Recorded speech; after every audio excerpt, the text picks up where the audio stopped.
DSL, Mycospawn, and musical inspiration. March that year didn't bring with it any Mycospawn events, but there was certainly no shortage of green power consumption. After my DSL connection with the GNOME book, I noticed a perceived lower tolerance to the green power. It's hard to know for sure if this was in any way attributable to the DSL connection itself, but that has certainly appeared to be the case on several different occasions since. After my King of Limbs all-nighter, fueled by DSL, the next few occasions of consuming green power were much more powerful and influential than they had been since the first few times I ever tried it. The journal I kept has an entry or two indicative of this. For example, there is the song Grapes that I wrote and recorded in March, a song idea I remember being sparked by green power consumption on my porch, pleased by the sight of the Concord grapes growing over the rafters. Grapes. The comforts of my backyard hold the vibe of grapes. It's summer on the porch. I know you're getting warm. And I think I just might have things for you to try. Lyrically, it doesn't seem so interesting, amateur even. I believe the lyrics came mostly in tandem with the melody and the drum beats, something I unfortunately can't get on the page here. The point is that the inspiration at least felt like it was flowing, and the formation of the song Grapes brought me much joy. Only a week later came another song, The Mood is Grey, with the following lyrics. The mood is grey. I tell myself, whatever comes, I'm going to show to everyone. You treat it like it's night or day, but for everyone, the mood is grey. This song came about with the realization that I had been operating under the assumption that whatever music I made, it was worth showing it to everyone. Because to me, music sounded either good or bad, and if I thought it was good, then it must be good.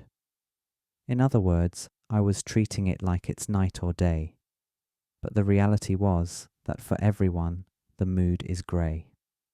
What I meant was that most people who heard my music were neither elated nor deterred, but rather unsure of how to feel. It was a cheeky song, and I was a little too amped up about my work. These were my early stages in songwriting development, and no doubt I'd go on to have plenty more basic realizations worthy of lyrical integration to come. What can I say? I felt jump-started creatively by the DSL, and I was on a roll with my green power tolerance reset. Grapes and The Mood is Grey were only the beginning of my musical genesis. By the end of March, I had conceived a whole plan for an album, and it was based on my very first trip with Mycospawn. Here is the track list. The Golden Genesis. 1. Cotton Serpent, the first notion, indicator, stage set. 2. Diamond Waves, graceful motion off first step. 3. Ghost Car Submarine, the motion refocused in the mind. 4. Eternal Tree Reflection, motion performing extraction. 5. Voices from Twilight Woods, the mystery, extraction shows. 6. Black Horse, No Eyes, the menace of mystery. 7. Don't Make Children Cry, the truth revealed. 8. Floating above a bench, a simpler transcendence. 9. Lost Body, Wake Up Call. 10. Insight, Pure Delight, the reflective thoughts. I don't expect the reader to remember what all of these different elements refer to with respect to my first Mycospawn experience, but it could be interesting to read that story again with this list handy. Here, I took the 10 most memorable moments of the experience, visual and or mental, and put them into the form of 10 future songs. It was perfect. I had the template splayed out, and all I had to do was write the music and the lyrics. Surely this creative process was part of what the Mycospawn experience was all about, I reckoned. There was artistic inspiration to be found in the experience, and all it took was an artist to take the cues and to do the work. The excitement of it all brought on an extreme urge to have another Mycospawn experience. Why wouldn't I want to increase the odds of more epiphanies, self-improvement, and artistic inspiration? As far as I was concerned, I had found my own personal gold mine, and it didn't matter if other people didn't understand or follow suit. I knew what I had to do, and the adventure of Mycospawn consumption was all the encouragement I needed.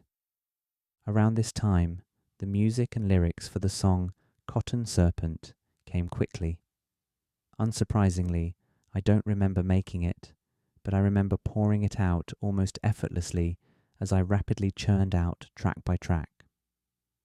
Though my skills were young and it was all poorly recorded, I found a way to be happy with the quality of what was produced back then. One might make the mistake of thinking that the end product was lo-fi for aesthetic reasons, but it was only me working with what I had. As I think back to these times, I lament that I didn't have a recording mentor, or at least the forethought to realize that I could save up money to buy better equipment. These were the early days though, and I knew nothing of Logic Pro nor Ableton, if either of them even existed yet. As far as I was concerned, I had found a way to make it work, and the quality was enough. No, it was more than enough. It was perfect the way it was. It was wabi-sabi thinking.